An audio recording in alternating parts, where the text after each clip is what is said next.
Catecismo de la Iglesia Católica.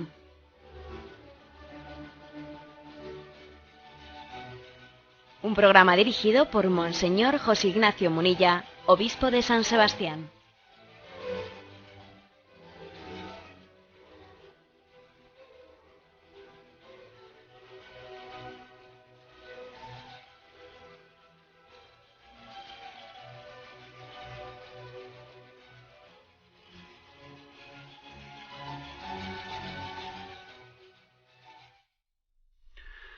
Un cordial saludo a todos los oyentes de Radio María. Un día más, con la gracia del Señor, proseguimos el comentario del Catecismo de nuestra Madre la Iglesia. Abordamos hoy, dentro de este punto, dentro de este apartado en el que estamos, Dios realiza su designio, la divina providencia, pues abordamos 3 puntos, del 306 al 308, que tienen como título la providencia y las causas segundas. El primero de los puntos, el 306, dice así: Dios es el Señor soberano de su designio, pero para su realización se sirve también del concurso de las criaturas. Esto no es un signo de debilidad, sino de la grandeza y bondad de Dios, del Dios Todopoderoso. Porque Dios no da solamente a sus criaturas la existencia, les da también la dignidad de actuar por sí mismas, de ser causas y principios unas de otras, y de cooperar así a la realización de su designio. Bueno, la afirmación de este punto 306 es una afirmación que mantiene al mismo tiempo dos puntos. Por una parte, la soberanía de Dios. Hablar de que Dios es soberano pues es hablar de una independencia en su obrar, que Dios actúa por sí mismo, por su propia voluntad, por su propia decisión. Es plenamente soberano.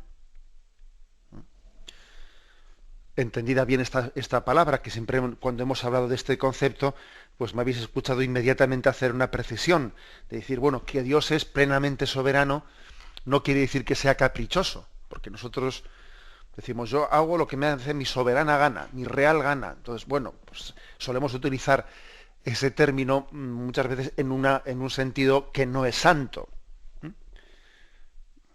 que casi es identificar la soberanía de nuestro obrar, pues casi como con un pecado en el que nuestra pasión y nuestro capricho es el que es el motor de nuestro obrar, y no el amor.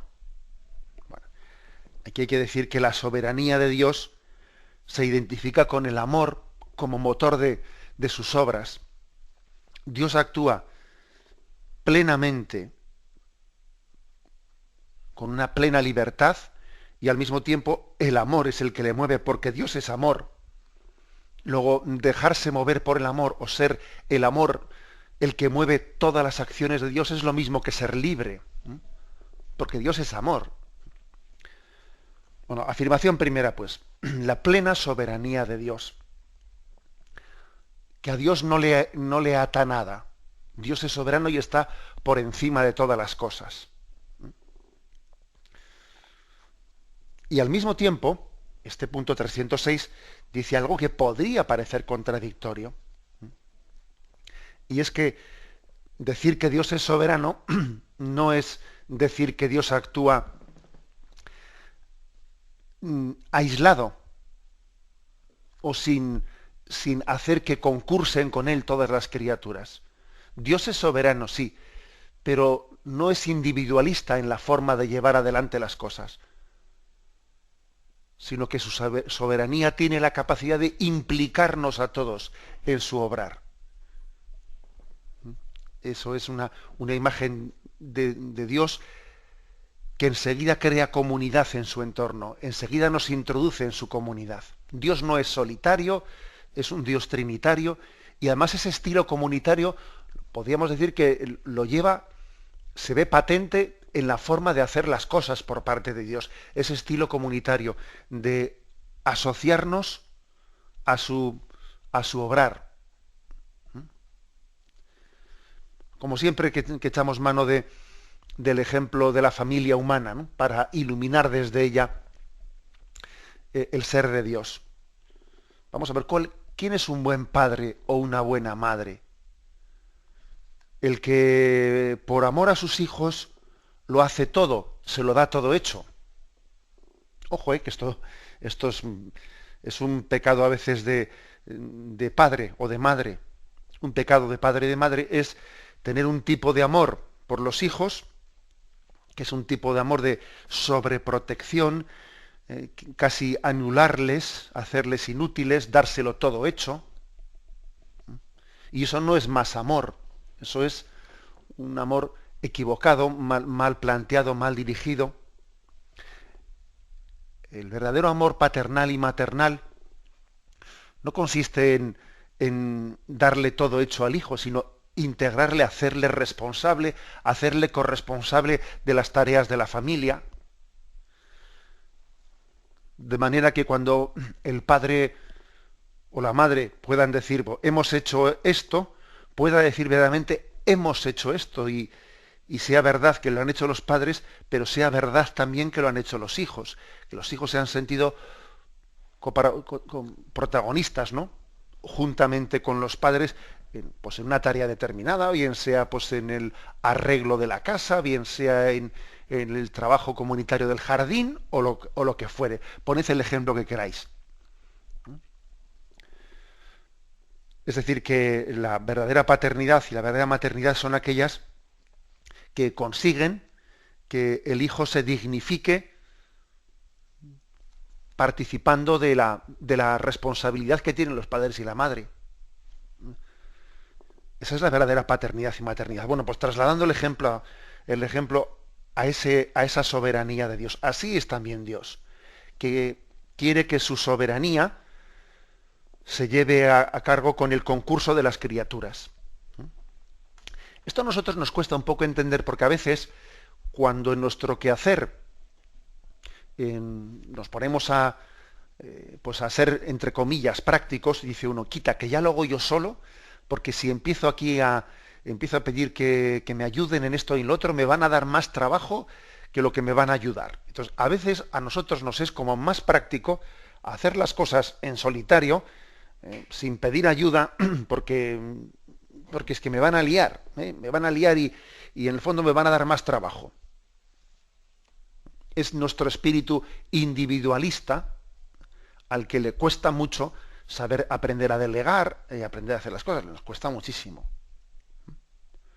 Entonces, con frecuencia dice, mira, prefiero trabajar yo más, pero lo hago a mi manera y nadie me estorba y no tengo que andar rectificando porque no... Bueno, no es ese el estilo de Dios. Dios no es individualista, y a Dios no le estorbamos. Fíjate que el hombre podría ser una especie de estorbo para Dios, porque muchas veces no hacemos las cosas conforme a su voluntad, porque con mucha frecuencia no somos dóciles a la acción de su gracia, y podría decir, mira, quita de en medio, quita que... No, sin embargo, no es ese el estilo de Dios. El estilo de Dios es el de asociarnos a su obra, el de integrarnos con Él, y es mucho más, como me habéis oído en este programa, es mucho más signo de la grandeza de Dios hacer que no meramente hacer. Y Dios hace hacer, Dios suscita en nosotros colaboración,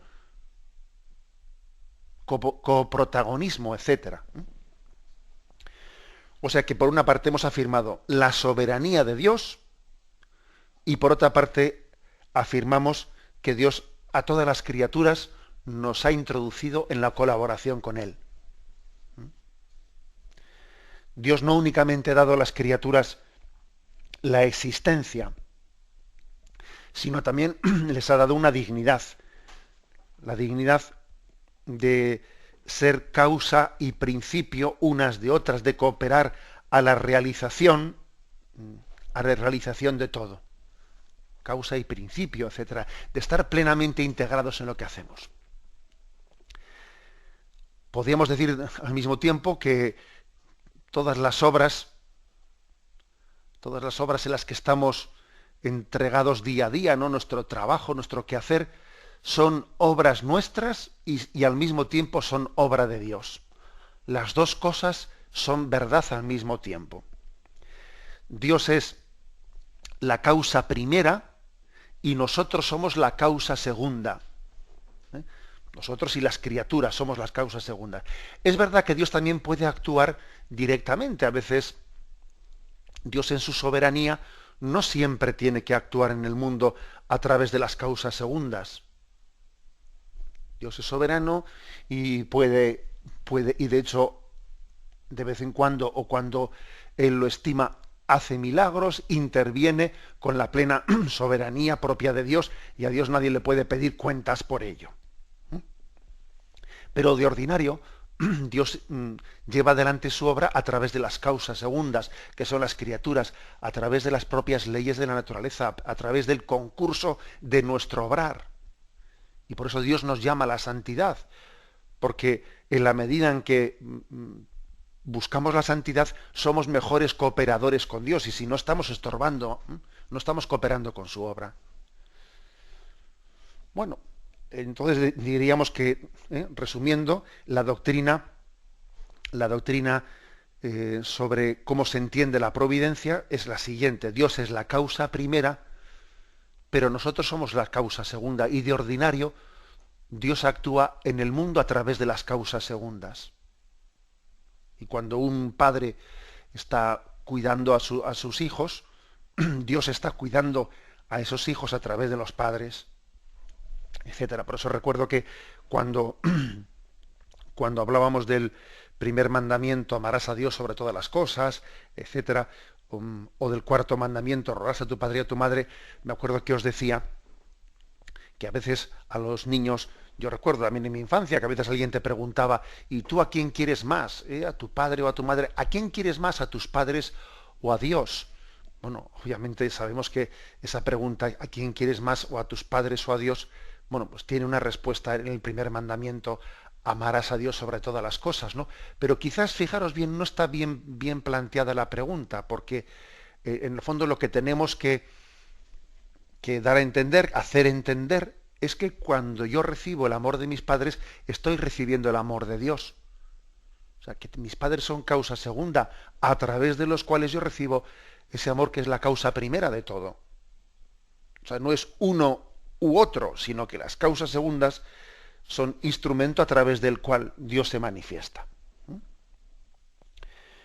Dios no únicamente ha dado a este mundo la existencia, sino que les da la dignidad de participar en su obra. Es una gran dignidad. Y esto no significa que Dios sea débil, y entonces como es débil necesita ayuda. No. Precisamente remarca mucho más la grandeza de Dios. El hecho de que sea capaz de llevar a cabo no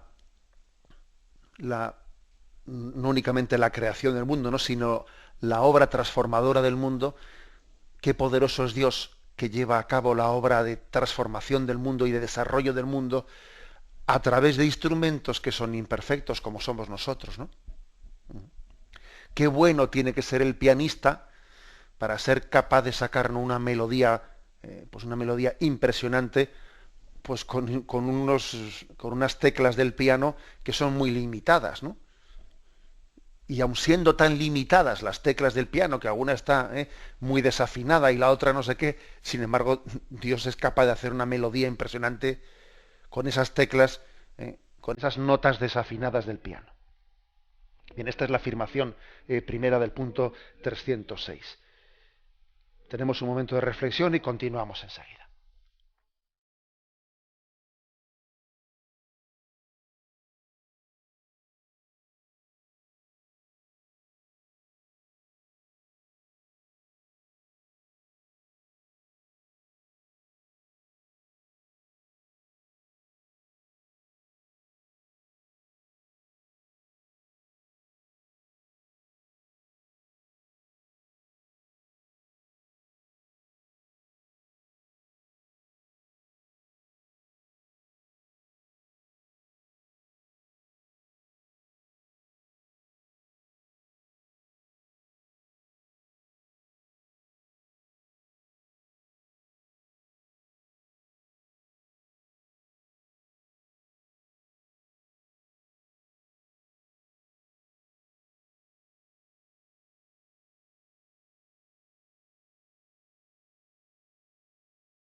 Escuchan el programa Catecismo de la Iglesia Católica con Monseñor José Ignacio Munilla.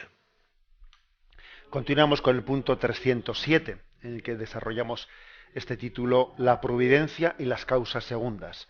Dice así: Dios concede a los hombres incluso poder participar libremente en su providencia, confiándoles la responsabilidad de someter la tierra y dominarla. Dios da así a los hombres el ser causas inteligentes y libres para completar la obra de la creación, para perfeccionar su armonía para su bien y el de sus prójimos. Los hombres, cooperadores a menudo inconscientes de la voluntad divina, pueden entrar libremente en el plan divino no sólo por sus acciones y sus oraciones, sino también por sus sufrimientos. Entonces llegan a ser plenamente colaboradores de Dios y de su reino. Punto 307, cuya afirmación central y principal es que esa manera que tiene Dios de asociarnos a su obra como causas segundas, bueno, puede ser de dos maneras, ¿no? De una manera inconsciente y de una manera consciente.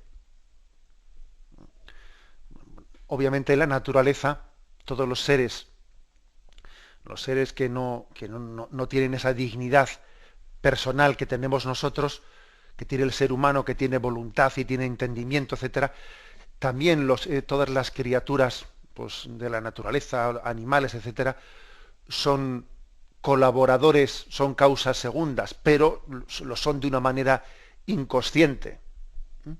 Una manera inconsciente. Y también el hombre muchas veces puede ser un colaborador inconsciente de esa obra de Dios, pero lo más propio, lo más específico es que nosotros colaboremos con Dios libre y conscientemente. O sea, Dios nos ha hecho capaces no sólo de colaborar, sino de disfrutar colaborando y de dar gloria a Dios en esa colaboración con Él. Que fijaros bien, esto en el fondo es un recordatorio de que a veces ser cristiano, hay personas que cuando se acercan al misterio de Dios, pues, por el tipo de vida que llevan, necesitan un gran cambio en el planteamiento de vida, porque igual están muy alejadas y llevan una vida pues muy ostentosa de pecado, etcétera, y para ellos convertirse es pues cambiar de raíz de toda su vida, ¿no? Pero hay otro tipo de personas para las cuales la conversión, porque tienen exteriormente una vida ordenada, porque en el fondo lo hacen materialmente bien, se madrugan, trabajan, son responsables, etcétera.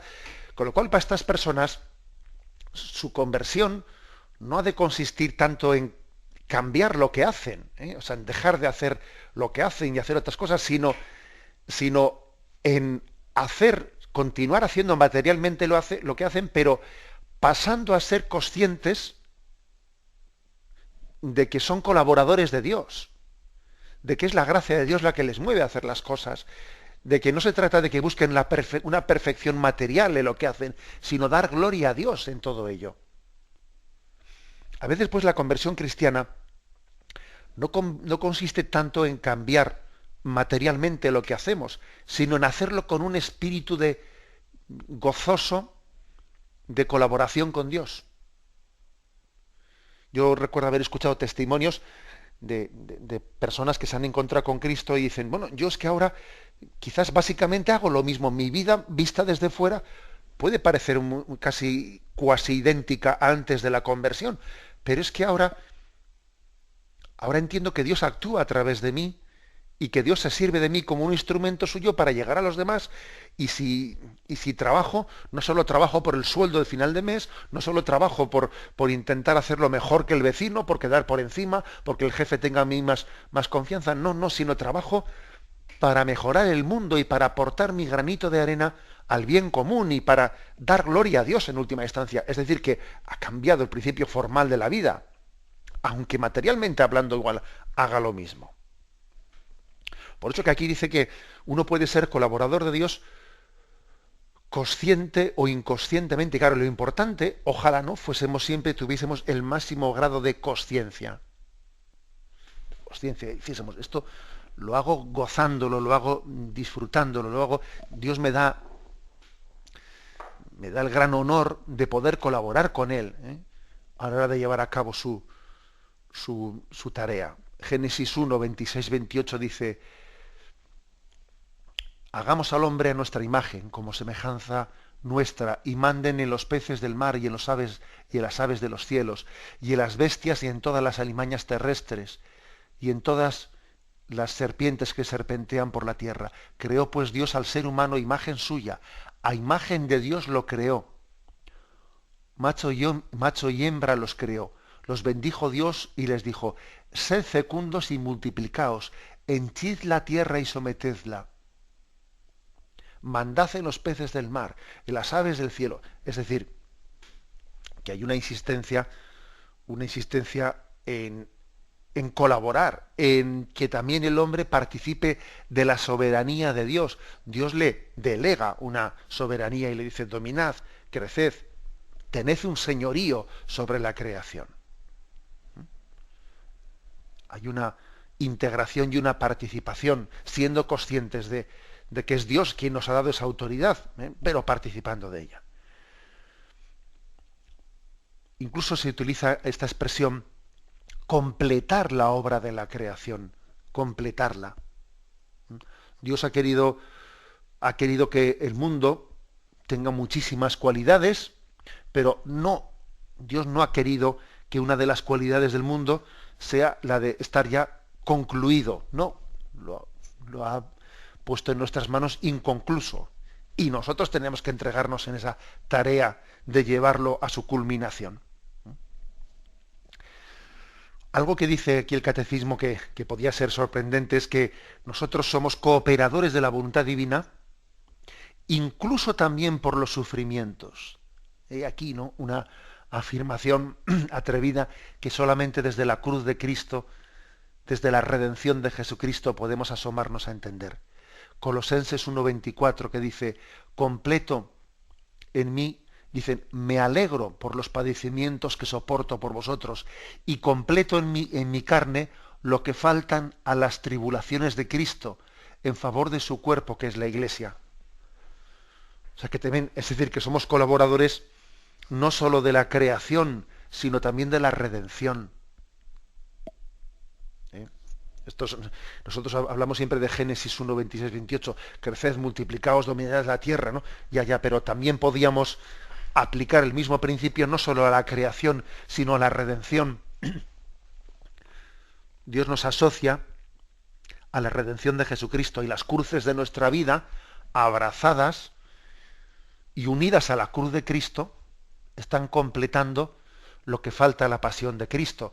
Que no es que la pasión de Cristo fuese insuficiente, no es eso, no.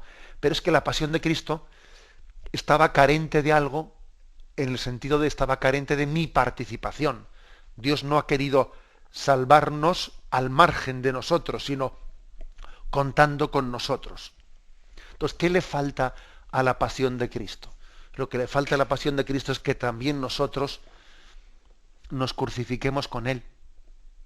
Que entendamos las cruces de la vida como una ocasión de abrazar la voluntad de Dios y de completar esa redención que Cristo llevó a cabo pronunciando un sí a Dios Padre. Y también nosotros tenemos que pronunciar nuestro sí en la aceptación y en ese abrazo a la voluntad del Padre que vemos a veces encarnado en cruces determinadas en nuestra vida. Luego también esto es cooperar con Dios, y también esto es llevar a cabo la providencia y las causas segundas. Y ya sé que en esto último que he afirmado, si Dios quiere, mañana hablaremos del tema del escándalo del mal, el tema del mal y cómo mañana hablaremos de ello, pero la Sagrada Escritura es la Sagrada Escritura, y la palabra de Dios la afirmamos desde el principio, aunque luego ya la explicaremos si podemos explicarla más tarde, posteriormente, pero la afirmamos plenamente desde el principio. Cooperamos con Dios tanto.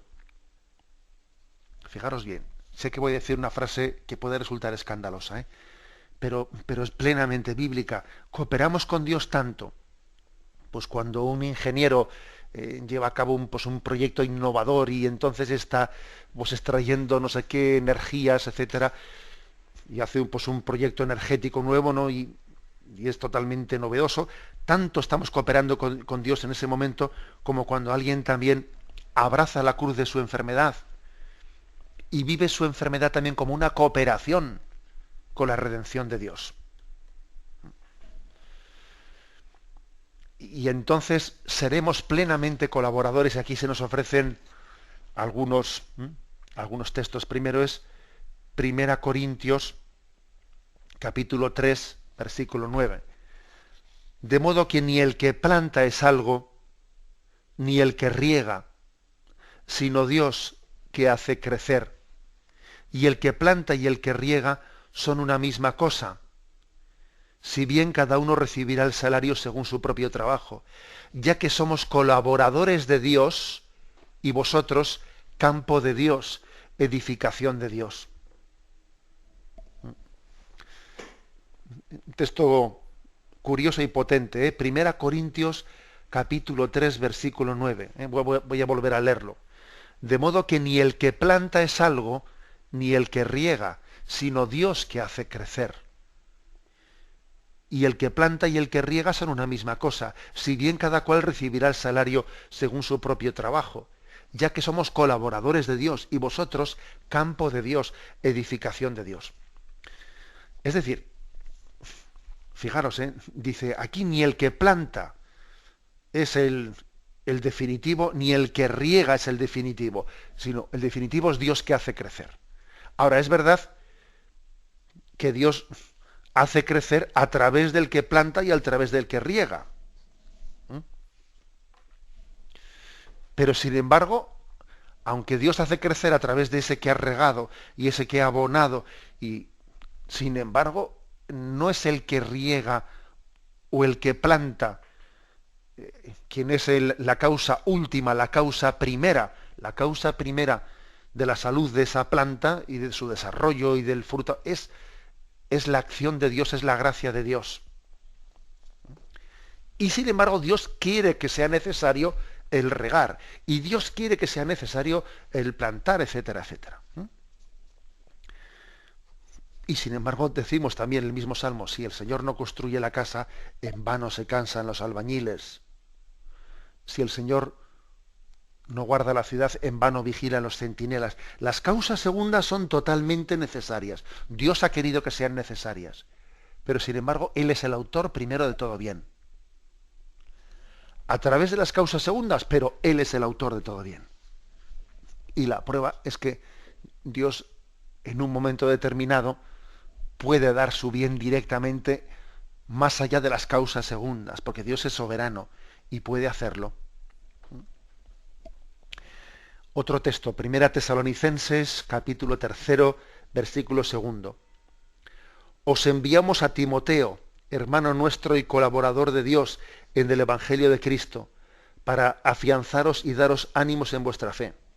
O sea, a Timoteo, a este colaborador de San Pablo, a Timoteo se le llama hermano nuestro y colaborador de Dios. Hermano nuestro y colaborador de Dios. Podría haber dicho San Pablo, os mando a este colaborador mío, ¿no? Pues fíjate, dice colaborador de Dios, porque San Pablo es consciente de que ese Timoteo está dando su vida en un plan en el que en última instancia con quien colabora es con Dios. Esto nos cuesta a nosotros tener mirada penetrante de fe, para verlo así. Es decir, las personas que están en torno a nosotros, con quien están colaborando en definitiva es con Dios y no conmigo. Esto me recuerda a una expresión que utilizó el Santo Padre en el encuentro que tuvo con los profesores jóvenes en el Escorial, en la Jornada Mundial de la Juventud. Allí tuvo un encuentro con los catedráticos jóvenes de la enseñanza en España, y una de las cosas que les decía es la siguiente. Les decía, mira, cuando uno cree en la verdad, eso le lleva a ser muy humilde, porque entiende que el liderazgo que él lleva a cabo en su vida no es un liderazgo para que, o sea, las acciones que él realiza, etcétera, no son para atraer sobre él la atención, las miradas de la gente, para que, no, sino para que llevemos a la verdad, porque somos instrumentos de Dios, y el que cree en la verdad con mayúscula será un profesor que ante su alumnado lo que quiere es llevarle al alumnado a estar un poco más cerca de la verdad, un poco más cerca de Dios. Mientras que el que no cree en la verdad, el que cree que todo es relativo, pues inevitablemente le va a ocurrir que el liderazgo, que la función que él ejerza, como él no cree en una verdad objetiva, lo que va a hacer es que el alumnado lo atraiga hacia sí, hacia él mismo. Y bueno, y parece que entonces pues uno acaba siendo pues el perejil de todas las salsas y acaba siendo el centro de atención porque no cree en una verdad objetiva. Entonces, si no cree en una verdad objetiva, en el fondo soy yo el que me presento como centro de mi propia explicación. Es decir, que la fe en la verdad y la fe en Dios como causa primera de todo el bien, de todo cuanto en la creación se desarrolla, eso nos hace ser muy humildes.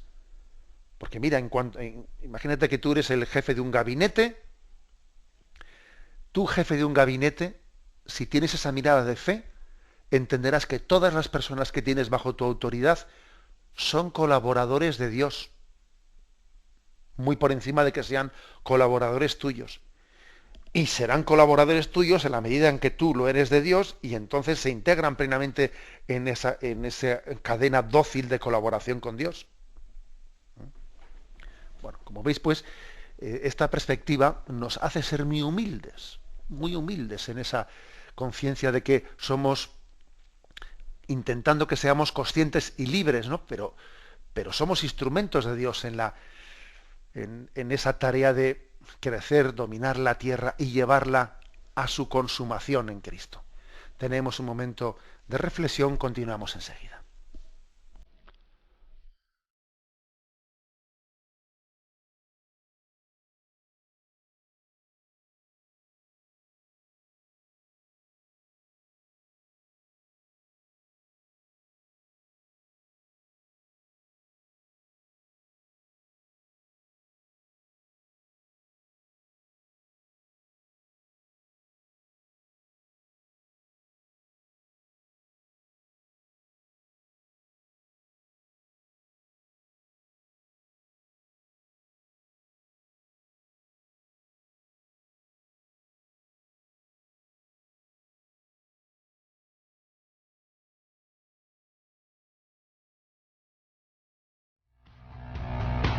Desde Cádiz, Bilbao, Barcelona, Madrid, estamos a tu servicio desde cualquier punto de España. Llámanos al 902-500-518. 902-500-518. Radio María. Escuchan el programa Catecismo de la Iglesia Católica con Monseñor José Ignacio Munilla. Pasamos al punto 308, último punto de este apartado, la providencia y las causas segundas. Y dice, es una verdad inseparable de la fe en Dios creador.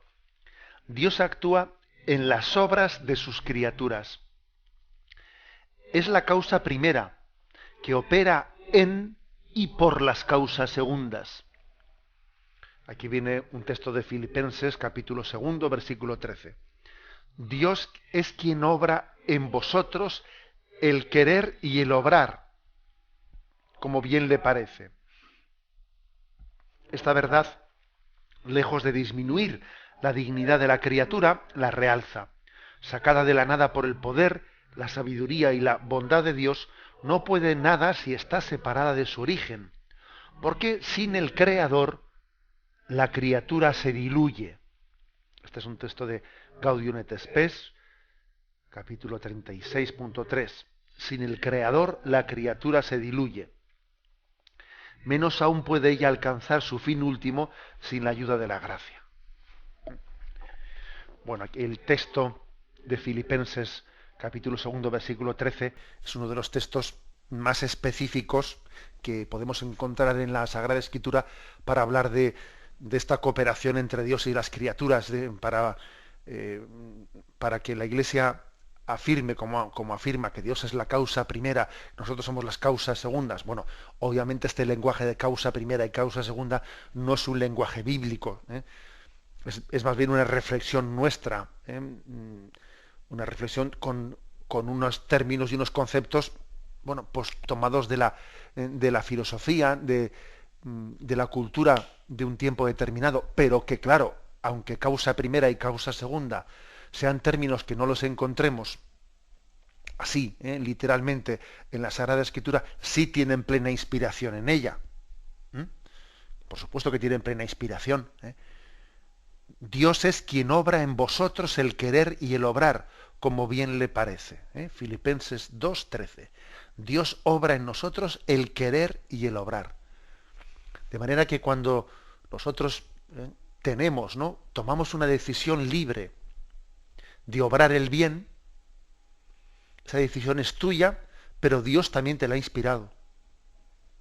Y es tan tuya como de Dios. Los deseos de bondad que tienes, los deseos de santidad, los deseos de hacer el bien, son tuyos y al mismo tiempo han sido sugeridos por Dios, han sido inspirados por Él. Dios es quien obra en vosotros el querer y el obrar, dice la Sagrada Escritura. Y no solo el querer, sino también el obrar, es decir, que hay una participación, decimos en la Sagrada Escritura, Señor, que tu gracia inspire, sostenga y acompañe nuestras obras. Inspire, sostenga y acompañe. No únicamente en el sentido de que decir, bueno, Dios te inspira una cosa buena y ahora hazla tú. No, no. Te la inspira y te acompaña en la realización de esa obra buena. Sostiene tu obrar. De manera que ese obrar es plenamente tuyo y es plenamente de Dios. En un concurso en el que únicamente Dios puede hacer así las cosas, o sea, que Dios se inspire y acompañe nuestro obrar sin que al mismo tiempo lo anule nuestra libertad, eso solamente Dios es capaz de hacerlo. Nosotros, si pretendiésemos hacer eso con cualquier criatura, le anularíamos, le estaríamos quitando la libertad, le estaríamos dejando que sea él mismo. Sin embargo, Dios es capaz de hacer eso sin quitarnos dignidad, sin quitarnos autonomía, sin quitarnos protagonismo. Eso únicamente puede ocurrir, ¿no?, en el concurso entre Dios y las criaturas. Nosotros eso no sabemos hacerlo, es imposible para el hombre, pero para Dios es posible. Inspirar el bien y acompañarnos en el bien al mismo tiempo que respetando nuestra libertad. Y aquí el catecismo insiste, y esta forma de Dios de hacer las cosas no anula la dignidad del hombre, porque podíamos entender, claro, entonces nosotros somos pues como marionetas, somos como marionetas que Dios desde arriba con unos hilitos nos va haciendo hacer cosas y claro, pues somos como una marioneta. No, pues no, mire usted. Claro, usted cuando piensa en esa imagen de la marioneta, se pone usted un poco a pensar pues que sería lo que ocurriría si yo hiciese eso con otra persona. La estaría manipulando, le estaría diciendo, haz esto, haz no sé qué. ¿No? Dios respeta plenamente la dignidad. Es más, dignifica al hombre cuando el hombre pasa a ser libre y voluntariamente colaborador de la obra de Dios. Lejos de convertirlo, ¿no?, pues en una marioneta, le dignifica, le hace plenamente libre al concursar de Dios, al concursar con Dios y colaborar con Él. Bueno, y al mismo tiempo se añade aquí, después de haber dicho esa expresión famosa del Concilio Vaticano II, de la Constitución Gaudium et Spes, sin el Creador la criatura se diluye. Ojo, fijaros qué afirmación del Concilio Vaticano II, de ese concilio que fue el que subrayó la autonomía del orden natural y fue el que pues más insistió en un humanismo cristiano, en darle al hombre pues la autonomía, en tener una concepción religiosa en la que el hombre no fuese anulado por la concepción religiosa, sino, sí, de acuerdo, todo eso fue subrayado por el Concilio Vaticano II, pero al mismo tiempo dice el Concilio Vaticano II, sin el Creador la criatura se diluye. Luego, autonomía del orden creado, sí, pero no podemos entenderla como si la criatura pudiese tener consistencia al margen del Creador. No la tiene. Sin el Creador la criatura se diluye. Y hay algunos textos aquí que se nos ofrecen para recordarnos que no somos nada sin la gracia de Dios, que no somos nada sin su obrar. El primer texto es Mateo 19, 26. Jesús, mirándolos fijamente, dijo: para los hombres eso es imposible, mas para Dios todo es posible. Es más difícil, ¿no?, que un rico entre en el reino de los cielos y que un camello pase por el ojo de una aguja.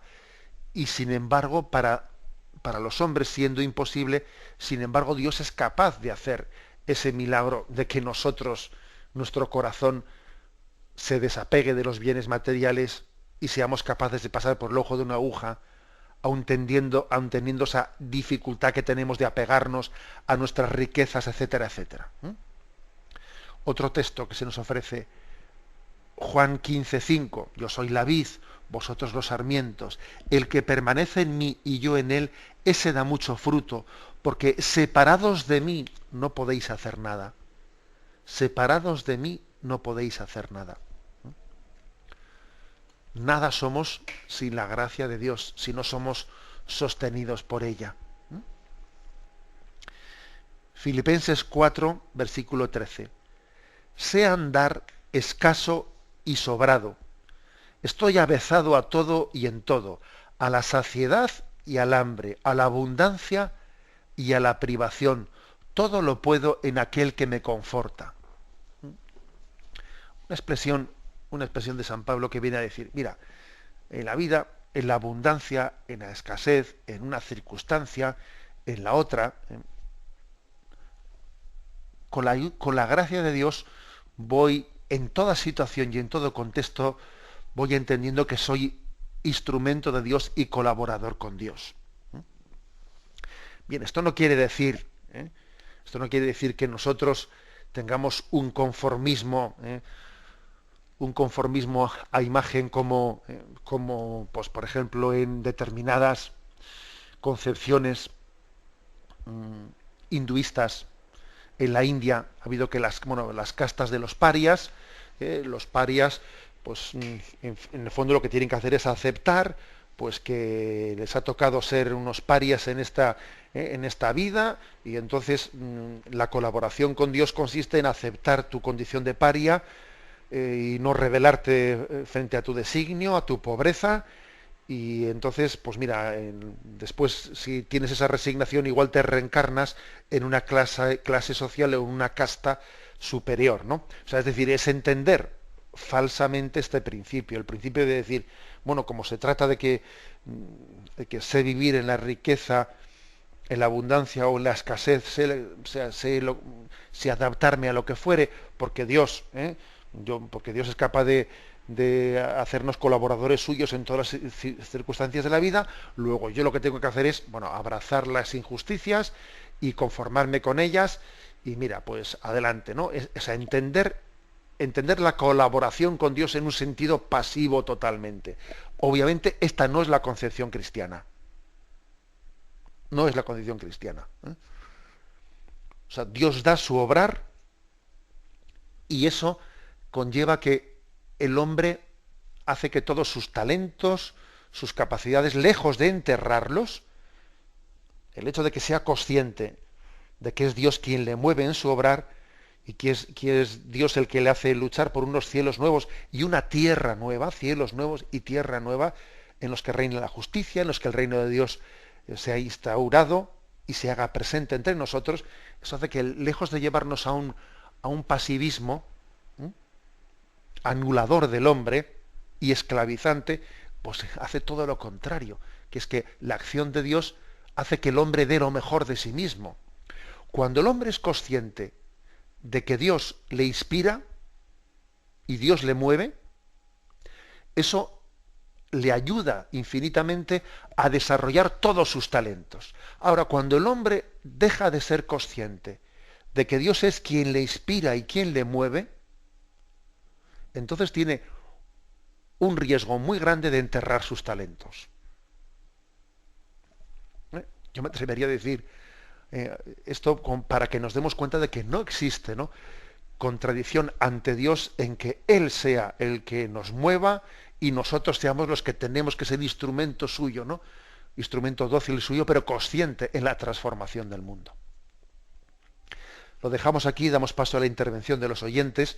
Podéis llamar para formular vuestras preguntas al teléfono 917-107-700. 917-107-700.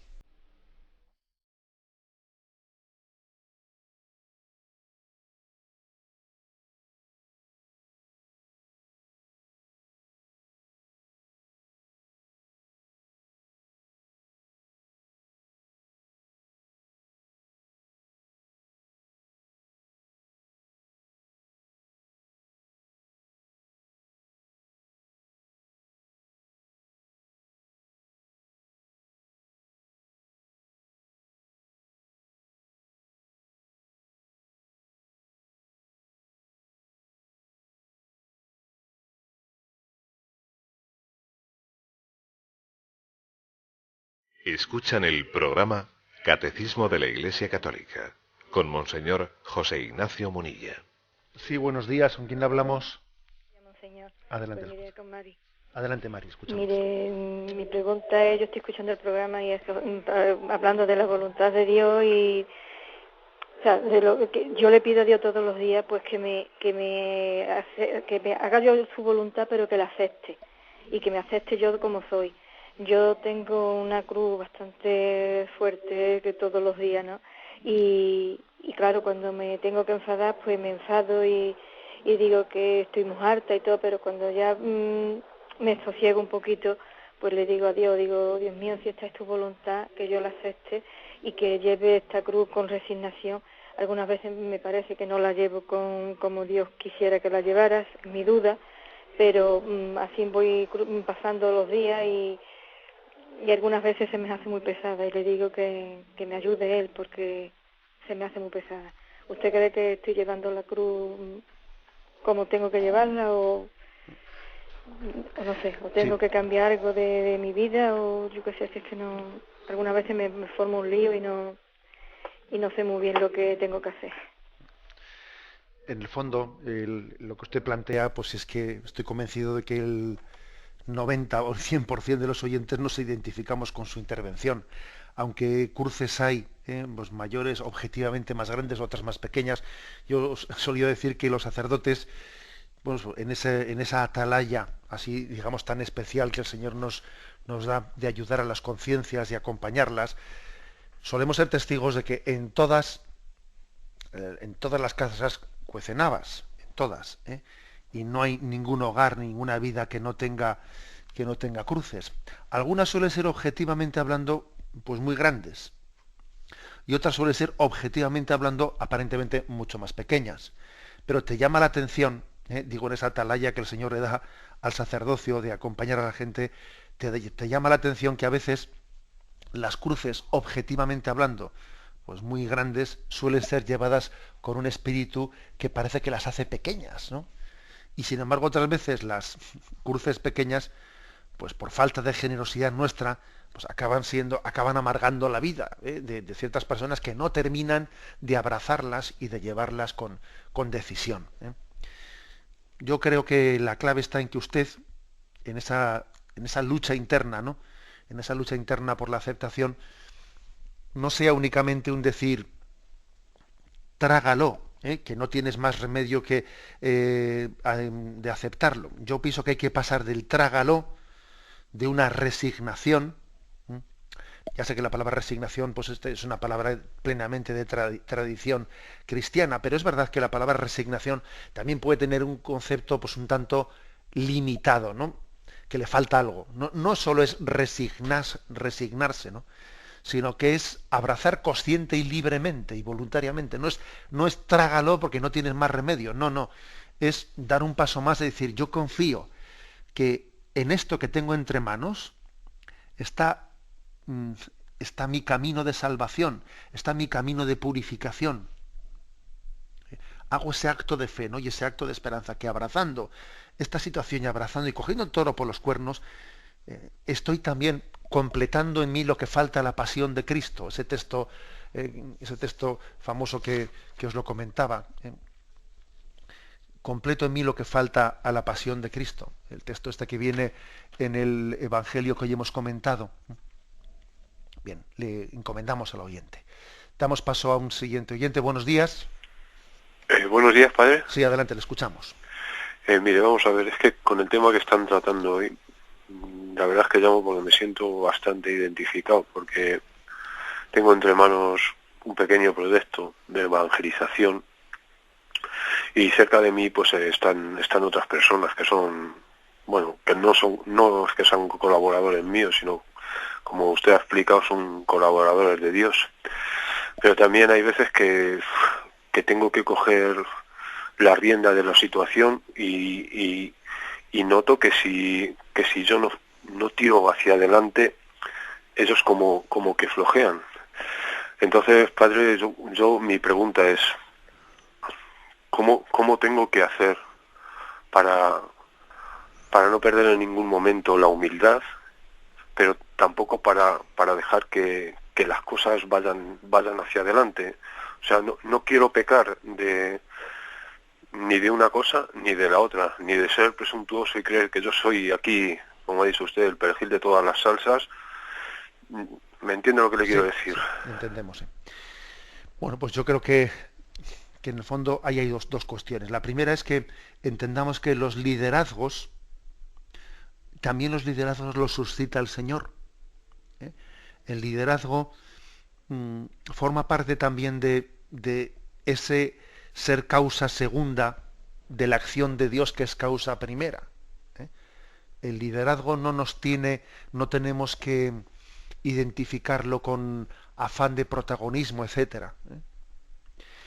Y es cierto que una de las formas para comprobar que esto sea así y no sea y no tomar pie del liderazgo para la vanidad o para quitarle la centralidad a Dios, pues es que en la manera de ejercer el liderazgo, que no tenemos que tener miedo a esa palabra de ejercer un liderazgo cuando Dios lo pone en nuestras manos, en la manera de ejercer el liderazgo seamos humildes, porque es que el líder es aquel que está deseando suscitar líderes. El liderazgo es aquel, o sea, el liderazgo cristiano es aquel que suscita liderazgos. Entonces yo le diría eso, no tenga usted miedo en ejercer su liderazgo, pero al mismo tiempo, para que no sea una especie de excusa para la vanidad y para el protagonismo, tenga en cuenta que el auténtico liderazgo cristiano es el que suscita liderazgos, no el que los acapara y el que anula a las personas. Damos paso a un siguiente oyente. Buenos días. Buenos días, monseñor. Sí, adelante, le escuchamos. Me llamo María José, llamo desde Cádiz. Le quería comentar, el domingo estuvimos, tengo que ser breve, pero son tantas las preguntas que me suscita usted con sus explicaciones que estuvimos comentando, pues, a raíz del fallecimiento de mi hija. Yo intentaba hacerle ver a mis familiares que yo había soportado, como usted ha dicho, resignación, para mí no es esa palabra, pero bueno, por la gracia de Dios me había unido más a Cristo, aún había conocido a la persona que es Cristo. Y hablando de esas causas segundas, ayer estuvo usted comentando también en parte de que Dios permitía esas causas segundas para sacar un bien mayor. Quisiera pues un poco que explicase usted algo de todo esto, puesto que Dios quiere que todos nos salvemos y a todos nos dan las mismas oportunidades, porque todos no pueden conocer a Cristo, todos no llegan a creer en Él, o no es de todos la fe. Gracias. Bueno, a partir de mañana comenzamos un apartado que tiene como título La providencia y el escándalo del mal. Y entonces, sin duda alguna, ahí entraremos de lleno en eso que la oyente, pues, de alguna manera pide alguna palabra más, ¿no? Pues para entender de qué manera también las cruces, los sufrimientos pueden formar parte también de esas causas segundas desde las que Dios lleva adelante su plan de salvación. Lo vamos a dejar para mañana. Bueno, pero y únicamente una mínima precisión, ¿no?, a lo que ha dicho el oyente, es decir, el conocer a Cristo es necesario para todos, ¿eh? Todos necesitamos conocer a Jesucristo, porque sin conocerle a Él, sin conocer a la vid, es difícil que los sarmientos podamos entendernos a nosotros mismos. O sea, el hombre no se comprende a sí mismo sin Jesucristo, porque Jesucristo es la plenitud del hombre, ¿eh? Y es la clave de comprensión de nuestro ser. Él es la vid, nosotros somos los sarmientos. Es verdad que hay sarmientos que pueden estar unidos a la vid sin ser conscientes de ello. Es verdad. Pero desde luego, claro, ese grado de unión va a ser muy imperfecto, porque si no hay consciencia, si no hay libertad, pues ese grado de unión es una colaboración muy defectuosa. Luego, todo hombre está llamado a ser consciente de que es Cristo, el tronco, la vid en la que Él está injertado y de la cual Él bebe la gracia que le lleva a actuar en el mundo. La bendición de Dios Todopoderoso, Padre, Hijo y Espíritu Santo, descienda sobre vosotros. Alabado sea Jesucristo.